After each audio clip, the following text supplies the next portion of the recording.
नमस्कार, हम हैं अभी जापान में। आज जापान में भूकंप, सुनामी, टाइफून सब आने वाला है।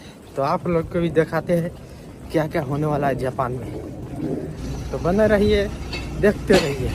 धन्यवाद। Sorry, it's DJ.